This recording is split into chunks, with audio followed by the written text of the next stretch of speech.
Wake that ass up. Early in the morning. The Breakfast Club. Yep, it's the world's most dangerous morning show, The Breakfast Club. Charlamagne the God, Angela Yee, DJ Envy is off today. And, you know, we often say we got special guests here, but that would be an understatement today. We have two legends who are celebrating 50 years of Philadelphia International Records, Mr. Kenny Gamble and Mr. Leon Huff. Good morning, my brothers.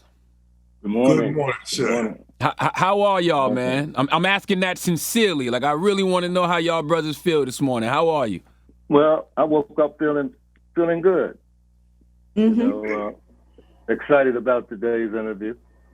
My brother-in-law says, man, the Breakfast Club? Oh, man, yeah, you got to do that. I said, yeah, okay. Okay. I'm excited about it. What about you, Mr. Gamble? Well, I feel like James Brown. What did he say? He said, I feel good. Absolutely.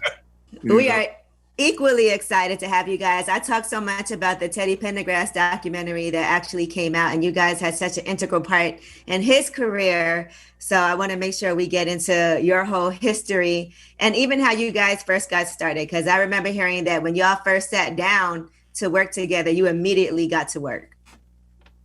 Hey. Well, that was good. You tell him. Yeah, well, you know, Gamble, we came over my house. I'm from Camden, New Jersey. And that's where the piano was. So you're right. When Gamble came over and we sat down, we wrote spontaneously about 5 or 6 songs right off the top of our head. Gamble freestyling and I'm playing melodies. And we just made up stuff like that. So we had so much fun that I said, well, let's do it again. So we just kept meeting. But we actually met on an elevator. That's when we first met. And that's where it started at. And but our first sitting, how fast that magic was, I knew that was special. We did it the first time because spontaneously we just wrote 5 or 6 songs and then we just kept writing after that. It felt so good. You said y'all met on the elevator. What was the significance of the elevator? Why did that moment stand out to you? Well, it was special because that's the first time I laid eyes on Gamble, and it was a room. There was a building in Philly that was similar to a building in New York where you had a lot of publishing houses, vocal teachers and everything. It was a music building. So Gamble was collaborating on the 6th floor with a gentleman named Jerry Ross, and I was collaborating on the 2nd floor with a company called Madeira White Productions. And I happened to come over there early one day, and we was waiting for this gentleman to come up and catch the elevator, because there was only a few blacks coming in that building anyway. So the elevator guy and me, and it was another maintenance guy. So it was Gamble who was coming up the hall, and he had a guitar in his hand. So when I was standing in the elevator, I figured, I said, well, he's got a guitar, so he must be into music. So we just started talking, and the next thing you know, Gamble was coming down and visiting me on my 2nd floor, and we talked about collaborating together, and that's how we met. First time I laid eyes on Gamble, he had a guitar in his hand. So I was a piano player. I was a musician. So I said, oh, he's holding that guitar like he can play it. So I said, okay. So we got together, and that's when the magic started. Yeah, those were good days, man. Beautiful days, you know. Yeah. Do you remember any of the original songs that y'all recorded? Did any hits come out of those first 5 or 6 songs y'all did? Well, that was development stages. We were, when we developed, we'd be developed to the point where we working with a group called Intruders, and Together and United. All of my early songs. When Gamble, was it Intruders or was it Expressway to Your Heart first? Gamble, was it Soul Survivors? Soul Survivors. Yeah, and them songs is older than y'all. Some of these songs are 50 years old. Right. Yeah, but it's fascinating to even learn the history of how this came about because obviously for a lot of us, our parents were listening to this music in the house growing up. So just to see you guys and be able to talk to you is definitely an honor to have you on the show this morning. So you guys looked up to Motown a lot, right? And I know you actually traveled out there and even thought about possibly working with them. So what happened when you went out to meet everybody at Motown? When we went out to Motown, it was an experience, because it was a friend of ours. His name was Jeffrey Bowen. He was from Philly. In fact, he went to elementary school with me, and he called one day and said, I'm out at Motown and whatever. He said, I want to get you and Huff to come out.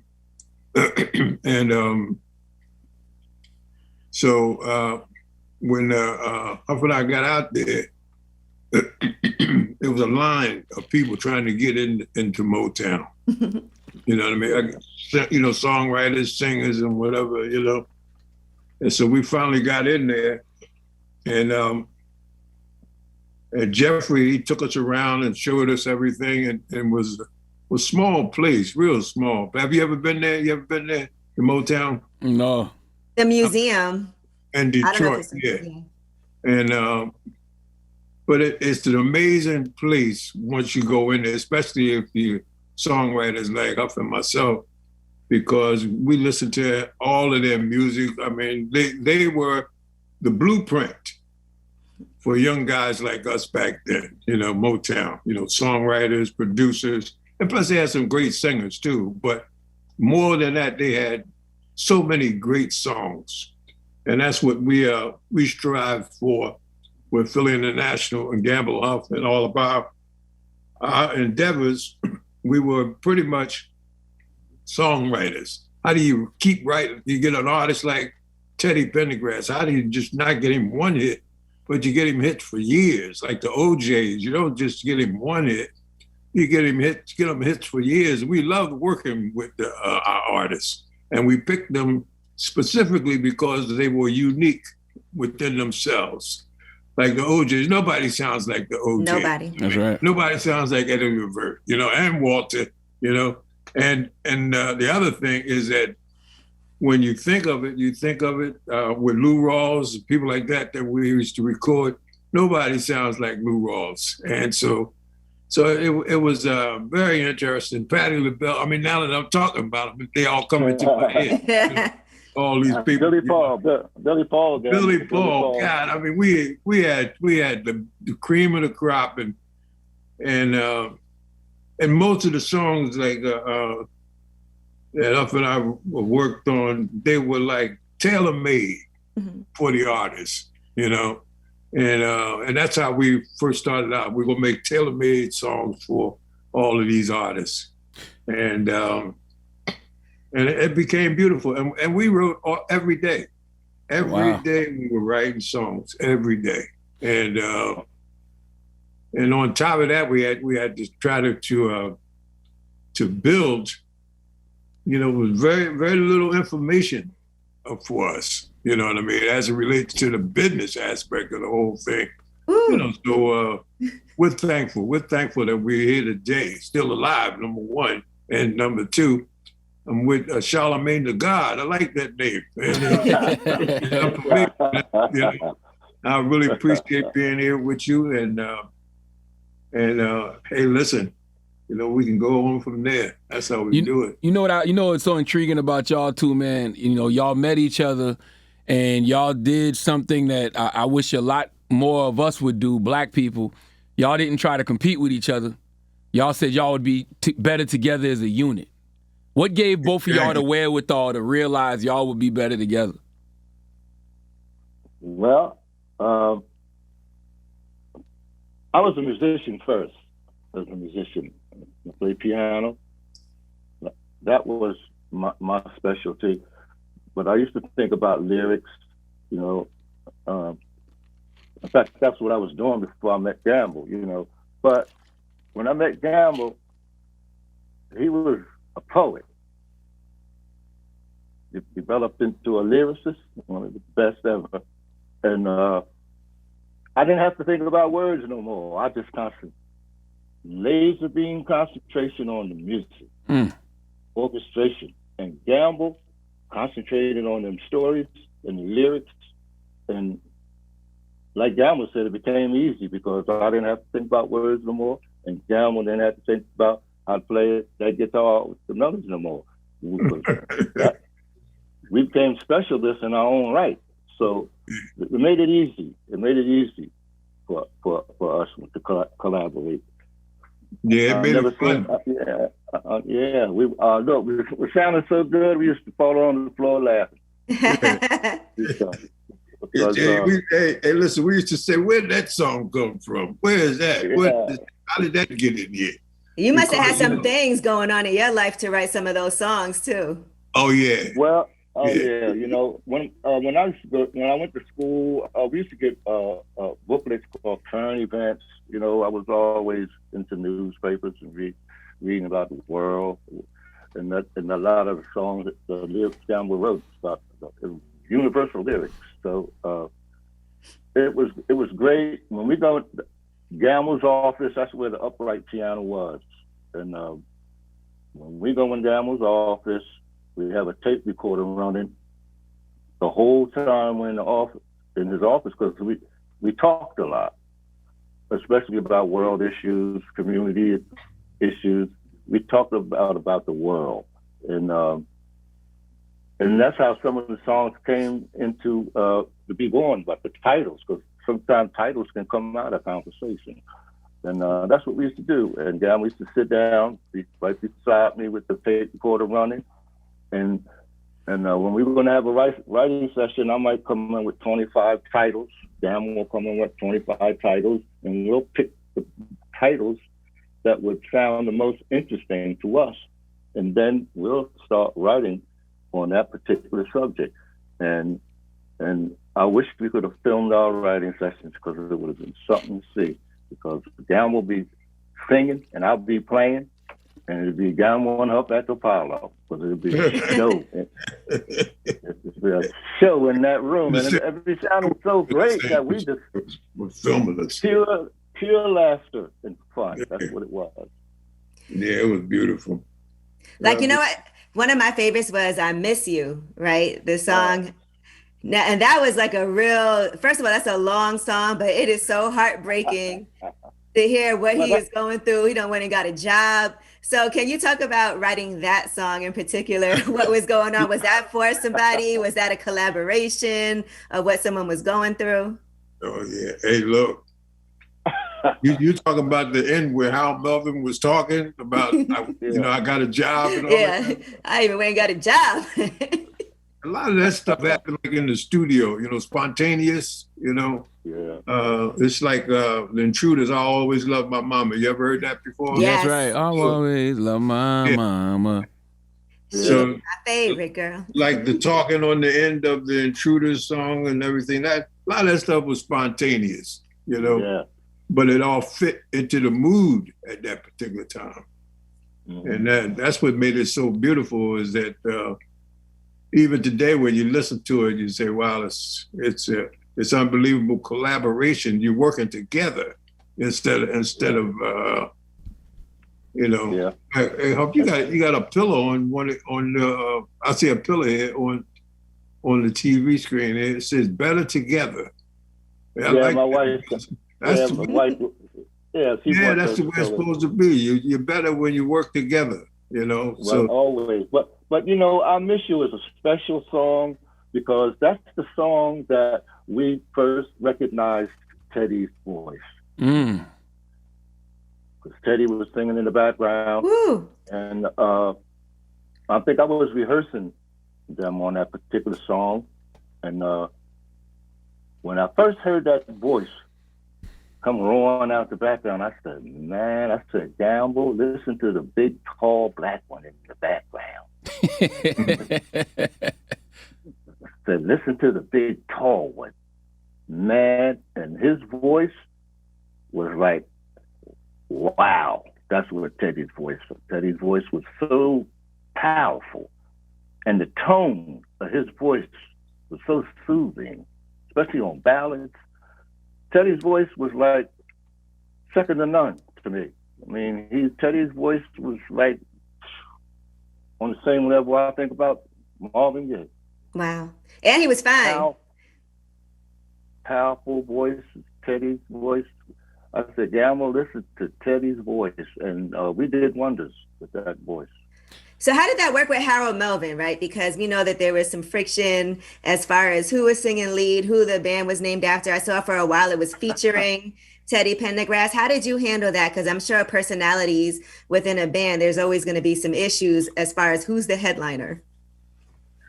Well, I tell you, generally, we didn't really get involved with the personalities with these guys. We basically was writing songs, and when they come to the office and they're working with us in the studio, that's pretty much all we want to talk about. We don't want to talk about all of it.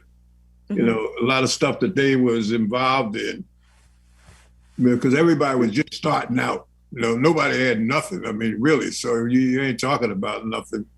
And when you talk about money, back in them days, nobody had no money, so no real money.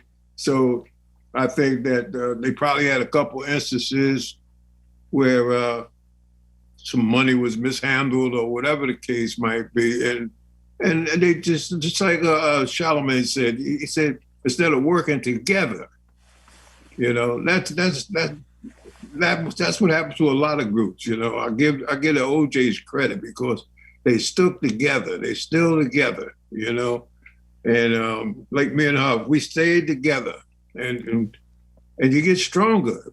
You know, it's better when you work together because you know people, or you should know them anyway. And then you keep moving. Yeah. You know, you keep moving, and it'd be a little rough spot here and there, everywhere. But you know, the thing of it is when Huff and I got in that room and started writing songs like "I Miss You," it wasn't just me and Huff. It was the band. It was the band because that bass line that was in there. Man, I hear bass players say, he said, "Man, was you playing that bass line?" I said, "No, I didn't play the bass line because it's like a melody within itself, you know, that boom, boom, boom, boom, boom, boom, boom." I mean, Ronnie Baker was playing that, and Huff was showing them the chords, and sometimes they would say, "No, we want to do the chords like this," and Huff would say, "No, do it like that."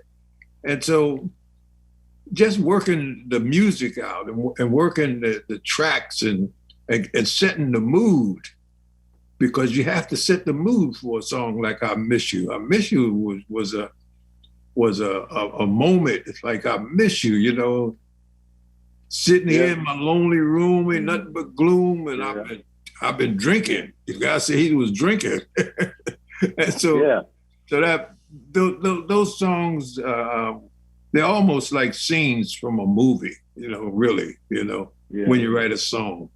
I wonder what made y'all just notice Teddy during that session. Teddy was a drummer. Notes first. Oh, wow. He didn't sing. Teddy was a drummer. And this particular time, when we were singing, as far as I know, you know. Well, you got to remember one thing, that Hal Melvin was a genius himself. Hal Melvin, he could take 4 or 5 guys and give him a month, and he'll whip them up, and they'll be the Blue Notes. You know what I mean? So it always was transit people in the Blue Notes because Hal was bringing somebody new in, you know. But this time he brought Teddy Pendergrass was involved. And so when Huff was rehearsing them and I came down to the office, I said, "Man, this is unbelievable. This was not no ordinary singer that had come into our office." And I think that it really worked out well. They couldn't get along, or whatever the case might be, with Harold Melvin and Teddy or whatever. But it didn't affect us because we could have worked with both of them. But they had a problem working with each other, so they decided to do the ultimate, which was to break up. And we decided that we would work with both of them if they wanted to. So Hal wanted to go on his own. And And we took Teddy, and the rest is history. When we worked with Teddy, because it was like fire when we got together with Teddy Pendergrass. It was unbelievable. Again, well, you know, let's go back to Egos. Egos, yeah, that's what it is. You know, I went to a Quincy Jones session, and he had a sign. Yeah. On the outside door of the session called "Check Your Ego at the Door." And I never forgot that. I said, okay. So no, it's true though. We didn't become psychiatrists with these people. No, it's the truth though. You know, because you let your ego get in the way, you mess up the music. You mess the music up if you worry about who gonna do this and who gonna do that. Get that music done. Get that song. You know. Yeah. It's like, hey, but you know what it's like? It's like the day that we wrote "I Love Music" with the OJ. Man, I remember falling on the floor. I said, man, I couldn't believe it. I couldn't believe that song came out of there. You know what I mean? In that moment, it was great. Love Train, all of them songs. Those songs will be around forever. This is 50 years. Hey, so it'll be years and years from now. We'll be dead and gone. Hey, Gambo, I wish we could have filmed us writing "For the Love of Money." For the love of money. Yeah, let's sing it. Hey, that room was rocking, boy. Well, that was me singing. That was Charlamagne. Why you hear something? You hear some talent? No, that's a good one. Charlamagne. You sound good. Stay on the drums, Charlamagne. Sound real good, man. I might try to bring you down to Philly. I'll pull up. I'll record something with Gamble and Huff.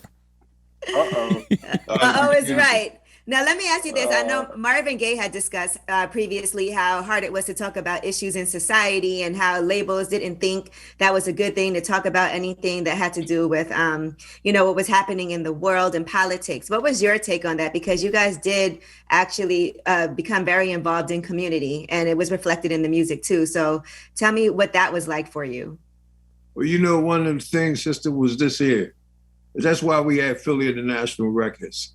Because you get an A&R man, some of them are good and some of them are not. But if we're writing the songs and producing the records and everything, it's kind of hard for somebody to come after everything is done and say, well, I don't really like this. Take the piano out or take the drums out. That's why we wanted total control of our music. And we were lucky enough, we proved ourselves along the way. And so the people we were working with during that time was CBS, and they were our distributor because we had been through distribution. I mean, when we must have had about 40 distributors across the country. The business keeps changing every 10 years or so, and so. So it was not easy for us to get this. Distribution was the main thing because airplay, we had a pretty good connection with airplay, like Frankie Crocker in New York. He was a good friend of ours, and then you take people like Georgie Woods in Philadelphia. It was a whole network of people that you would work with. And like I said earlier, Motown was the model. That was the model. So it wasn't like we was out there in the blind. That Motown had some great promotion men. Today they really don't even have that many promotion men in the business like it used to be. And just one thing, when Huff and I was at CBS, we were instrumental in putting together the black music divisions. It used to be black music divisions in all these companies. And I think they still have it to a little degree now, and like this is Black Music Month. This is something that we began, Black Music Month, because Black Music Month represents an economic, an opportunity to promote and market Black music, And so we really had a great time working with all the people at CBS because they worked with us, and black music became. It used to be a thing called NATRA, and it's called the National Association of TV and Radio Announcers. And so what we decided, we wanted to create something called the Black Music Association because we saw that the Country Music Association had October for Country Music Month. But when you have the Black Music Month, like right now, June is Black Music Month. And so it's an interesting situation where we had Ed Wright, who was a disc jockey from Cleveland that worked with us for the Black Music Association. We had Jules Malamud, who was there. We had Deanna Williams and Sheila. They went into the White House, and we were at the White House with Frankie Crocker. We had all our gang was at the White House with Jimmy Carter, and it was a beautiful thing. Barry White was there. A lot of wonderful Black music artists was there, and so it's trying to promote Black music and Black people in the industry, and really make this here short because it's a long story. But I was watching the Black Wall Street, and it reminded me so much of how we are today, how there's so many obstacles in the way, and of trying to get to where we need to get to as a people. And I think that Charlamagne said it in the beginning, or somebody was mentioning it in the beginning, that you gotta stick together. Mm-hmm. That's what I got out of this whole thing. And Black music, Black people, they'll do better if they stick together. I'm gonna cut it off right there because my mind is moving quick. How did y'all develop the sound of Philadelphia? You know what I think? It was the Gamble and Huff style of writing. That's where it started. The style. We had a certain style that how we wrote. First of all, I rigged the piano. That upright piano was rigged. So we didn't write on a normal upright piano. We didn't. That's what made the songs different and made them feel different. I went and got thumbtacks. I put behind all the hammers. There's 88 of them. I put thumbtacks behind those. So that made that piano sound almost like a synthesizer. It sounded like, it didn't sound like a piano. And I used the pedal for a drum backbeat because I played drums in elementary and junior high school. So that piano created a different feel, different sound, and the action wasn't fast enough on that piano. The left hand wasn't, so I put thumbtacks behind it so the hammers could bounce off fast. So it would be different if we wrote a song on a normal piano. Say we Love Train. You wrote Love Train on a normal piano, it wouldn't have sounded like when we wrote it on that rigged piano. It was different. So it was fast. So when we got into up-tempo songs, that piano was working because those hammers was bouncing off fast. The way it just became faster, piano, and the sounds. It had a lot of overtones on it, so you're hearing a lot of orchestration. The way I was voicing the chords, it was entirely different. So I thought, look at me and Gamble's the style. We had a different style of doing things, and we used the same rhythm section, the same musicians that would create a sound because we use the same musicians. So you keep using the same musicians, you're going to create a style. So I think it's a style of Gamble and Huff that was the root of that Philly sound. You guys are true artists, and I wanted to ask you earlier, you said that you didn't know the business side of things at first. So how did you learn the business side of things, and were you able to right some wrongs that maybe early on weren't the way they were supposed to be, original contracts? Yeah, I think we learned as we went along, and we had some good people that worked with us too. We had Jimmy Bishop, who was a disc jockey in Philly. He was really on our side, doing times. He was a programmer director for WDAS. And he would play all of our records, the good ones and the bad ones. You know? And I think I've hit it on the head is that when you come up with a sound and you can come up with a great idea for a song, because all the songs to me, you know, some of them I like and some I didn't like.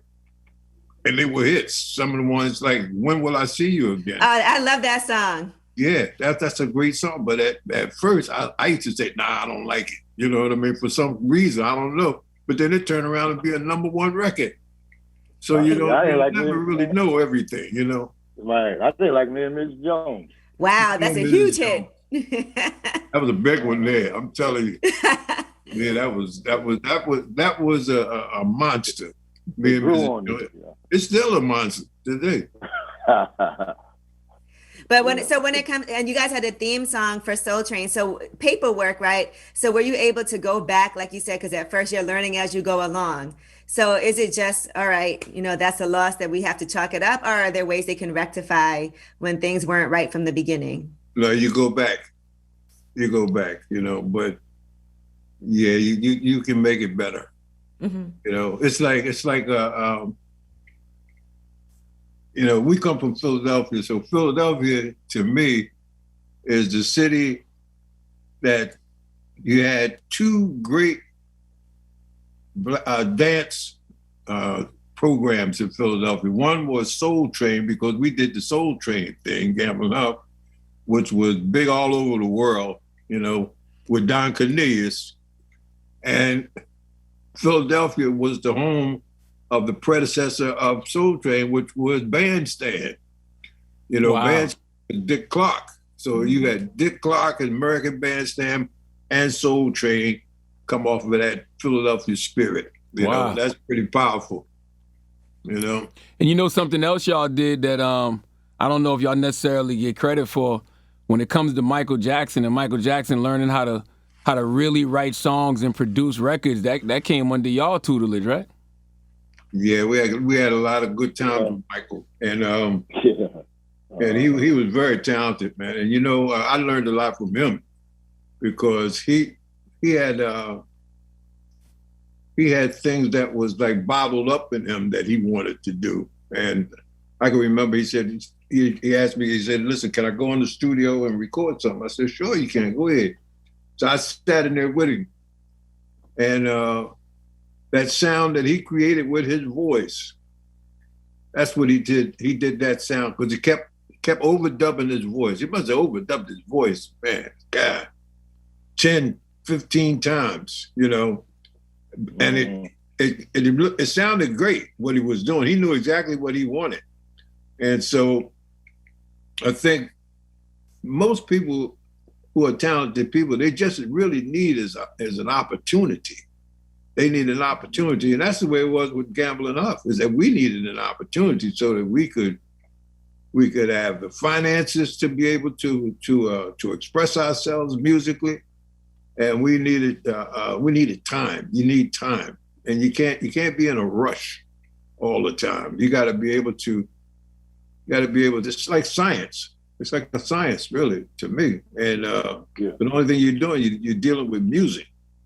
You're dealing with music, which is something that you can't really see it. You can't see music. Mm-hmm. You know, but you can feel it. Did that you know what? Yeah, but we changed. You know, when the Jacksons came to Philly, we changed their work ethic. Really, you know, when they were with Motown, they worked up to a certain point. 10 o'clock was over. Sometimes when we gambled, we just getting started at 10 o'clock. Wow. So we changed their work ethic, and they loved it. You know, we go in the studio sometimes, we don't get out of the studio 3 or 4 o'clock in the morning. They loved it. That became new to them, and they loved it. And I think changing that work ethic sort of like put fire to their creativity. You know, when Gamble gave them the opportunity to do that. But didn't they do that Blues Away themselves? Blues Away. That's Michael wrote that in that album. And he had another one that he put in there. So they had 2 songs in each album, you know. Oh, yeah. in each album. And we did 2 albums with him. And one of the songs in there was a song called "Gotta Find Me a Girl." Me a girl. That was a great one. And that Michael wanted to get some sneaks one day, so we walked around to the sneak store in Philly. And you know, man, listen, we got inside that sneaker store, and I looked outside. I said, Mike, I said, look at all these girls out here. With so many girls out there knocking on the window. And man, by the time we walked out and walked back down to the studio, which is only about 3 or 4 blocks, man, he might have had 25 young girls running after Michael. And I don't think I've ever been with an artist that had that kind of an appeal. Wow. At that particular time, because he was these guys, the kids loved him. They loved him, and oh yeah, they were sleeping outside the studio. Wow. Yeah, it was sleeping outside the building on the street. That's true. Did that relationship cause any friction between y'all and Motown? Because if I'm remembering correctly, wasn't that the Jacksons' first foray with another label after Motown? Yeah, they came with us, and but you know, they had already left Motown. Joe Jackson, their father.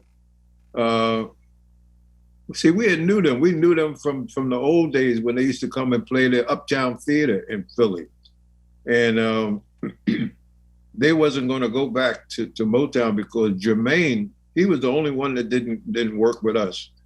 Was Jermaine? Yeah, he stayed with Motown because before they were the Jackson 5, when they started working with Gamble and Huff, they were the Jacksons. You know, right. So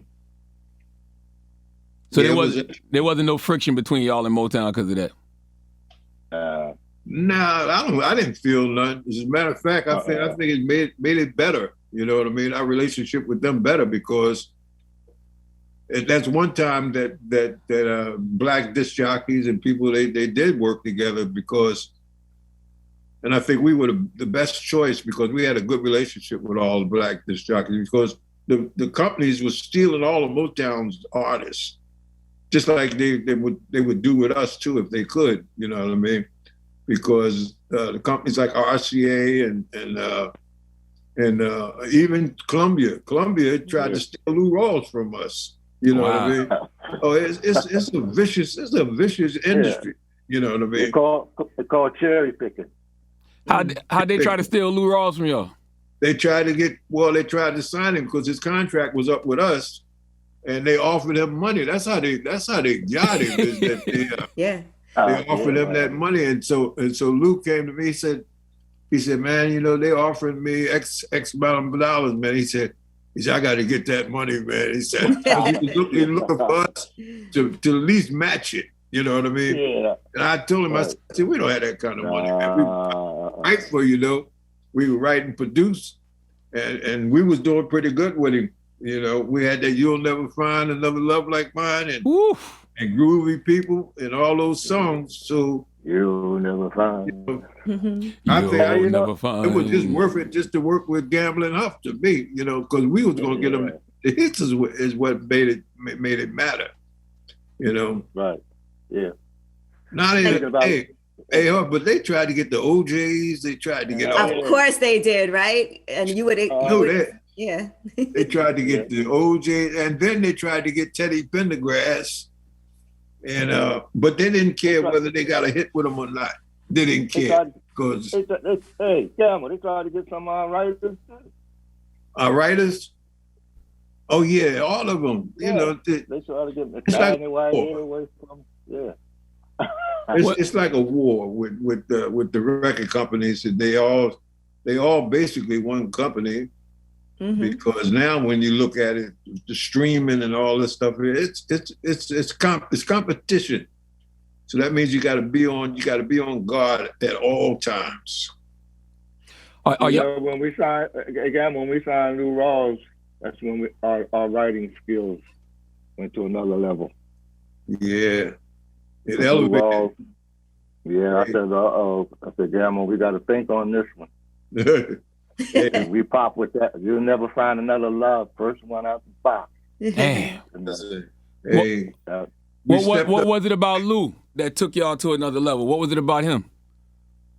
Oh, it was his voice, man.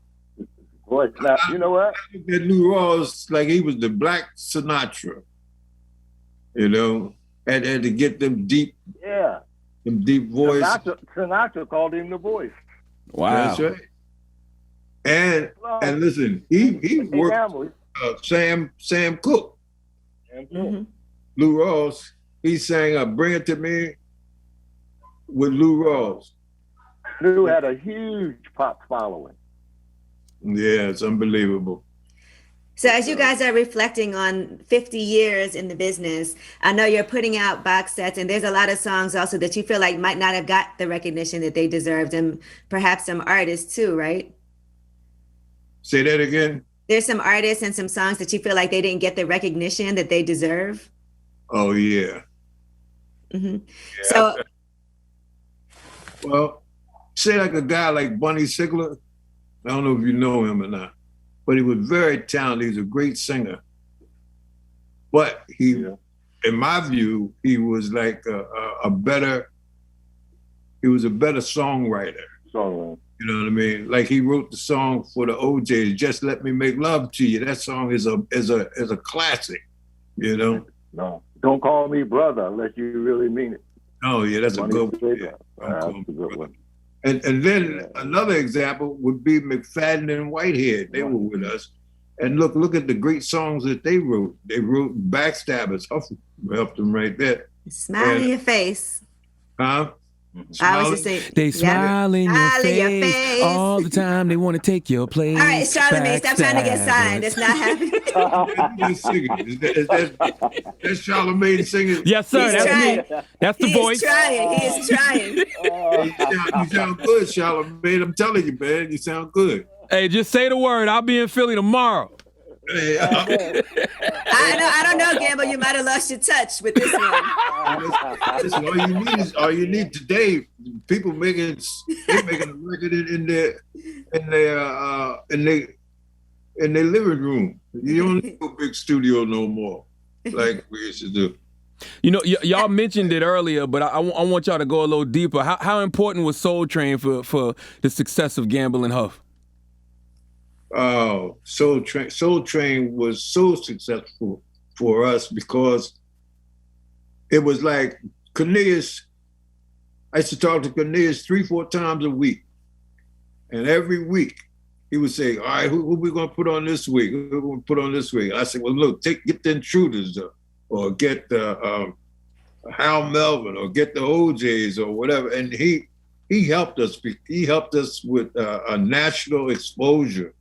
And it was a wonderful thing, and it was hard because they tried to shut Soul Train down. You know, Dick Clark and all of them. You know, because you had a guy who was here in Philly. His name was Buster Jones. He was a disc jockey, and he was the guy that Dick Clark and them used. Another black guy. They tried to get him on the radio, on TV, at the same time Soul Train was on. And I tell you, it was a real hustle trying to keep Soul Train going. They got all of the advertisers when it used to be Johnson products up with Jerry Curl and all that stuff that they was having back in those days. Yeah. And Soul Train was great for the industry. Even today, the beautiful part of Soul Train is the catalog that they put together. Is that it's a part of the whole American culture. Is Soul Train, and Cornelius he was with us with the Black Music Association and everything. You know. Yeah, it was a challenge for us though, because that was our first attempt on doing a theme song. We never did a theme song, so that's a whole different. A creative way of thinking. When we first attempted to do that, we was in the studio, we didn't come up with anything. And Don Cornelius got frustrated and wanted to go back to Chicago because we didn't come up with nothing that night. But Gamble convinced him to stay over to the next day. So me and Gamble went back to the drawing board And then that's when we came up with that. Doop, doop, doop, doop, doop, oh, yeah. Then the groove started coming. But I always said you can't rush creativity. You can't rush creativity to come to you. So that night, when all the musicians was in the studio, we couldn't come up with anything. So I said, "Oh man, this don't look good." I said, "Okay, but don't sell Gamble and Huff short. Just wait, wait." And so somehow Gamble convinced Don Cornelius to stay over to the next day. And then the next day we came back in the studio. We cut that monster. Oh yeah, we Gamble put 3D voices on there, and it's history. It worked out for everyone. That's right. Yeah. Now, when it comes to the music changing, right, hip hop then gets introduced. Did you ever think, you know what, we should try to somehow be involved with this type of music? Well, you know what? It was involved because all of the rap artists, man, we got so many covers of our music, you know. So I want to say to all the rap artists out there, you know, go ahead back in that catalog because listen, they kept us alive. And royalty checks. On the show, Charlamagne, you know, keep working with us. Go into the catalog and Kanye West did a lot of our stuff. Who else was it? Huff, Jay-Z. All of them. Yeah, all of them. 50 Cent, all of them. You got what I need. All songs, you know. Yeah, that was all melody. Oh baby, you. Yeah, got what I need. Yeah. That's Gambling Off. Yeah, that was a good one. But did you think I want to just produce for hip hop now? Because you know how sometimes producers will be like, okay, and writers will say, like when disco went away and some producers and writers had difficulty transitioning into a different type of music, and then hip hop gets introduced, where you're like, okay, this is what's happening next. We need to make sure that we're on this. We need to find out, you know, other than just artists sampling your stuff. Did you think you wanted to work with some of these hip hop artists directly? But you know, sister, you know what happens though? Each generation got its own music. Kind of like, you know what I mean? Because I remember when I was growing up, you had the Flamingos, you had the Dells, you had all of them great groups with Frankie Lyman and the Teenagers and whatever, you know. And then there came a time when the music changed. I think the music changes with generations, and because there used to be a time where you had Arthur Price Sock and Red Price Sock, all of them guys with Billy Eckstein, who was with us. Billy Eckstein was a monster when I was growing up, and he went with us to the White House. Billy Eckstein was there. Then you had a time where you had Chuck Berry and all of these people that was playing the guitars, and you know, and our people, African American people, totally have this blues. They think that's lame or not right, but that's the origin of all of this stuff is the blues. The blues, right? And you see at these blues concerts, you see a whole different kind of audience. Mm-hmm. You know what I'm saying? You see a lot of Caucasian people at them blues. I'm talking about real blues. You know, when a guy had a guitar with one string on it, you know what I mean? And like Muddy Waters and all of them people, you know. So you really do need in schools, you need to have music courses in school so that they can learn about the culture, the African-American culture in music, because it tells a story. Just like right now, the rap music is telling a story. I mean, look at the thousands and thousands of people that come out for this Black Lives Matter. You understand? It's unbelievable to see how much power that it has. You know, just like he was saying before, you're stronger when you're together. That's right. That's it. Simple as that. You know, we've spoken about a lot of artists that y'all worked with, the OJs, you know, Harold Melvin and the Blue Notes, Michael Jackson, Teddy Pendergrass, Lou Rawls. Can't get to everybody, but I got to get some stories on the great, legendary Patti LaBelle. Wow. Hey, listen, So, man. you work with Patty. And she's something, man. Patti LaBelle, really. We grew up kind of like together in West Philly. You know, I was born and raised in South Philly, but Patti, when we moved to West Philly, and I went to West Philly High School, Patti LaBelle, she used to sing everywhere, sing on out on the steps. That's where I first met her. Patti was. It was like on a summer night, and everybody was saying, "Well, Patty's singing, Patty's singing." And so it was right around the corner from where I was at. I was staying. And man, she had the whole neighborhood there because of them notes that she could hit, you know. And it's beautiful that now she's a little younger than me, but now when I see her, it's like all those memories come back to your mind. You know what I mean? And she's a beautiful, beautiful human being. Number one, you know, and I enjoyed working with her. And that's why I said again, too, with Bunny Sigler. He was great, you know. And he wrote If Only, not If Only You Knew, he wrote Love Needn't Want You. Love Needn't Want You, you know. And and then Huff got a song on the Patty, too. I don't know. Would Never Give Up? What was the name of that, Huff? Didn't it? Never Give Up. Never Give Up, yeah.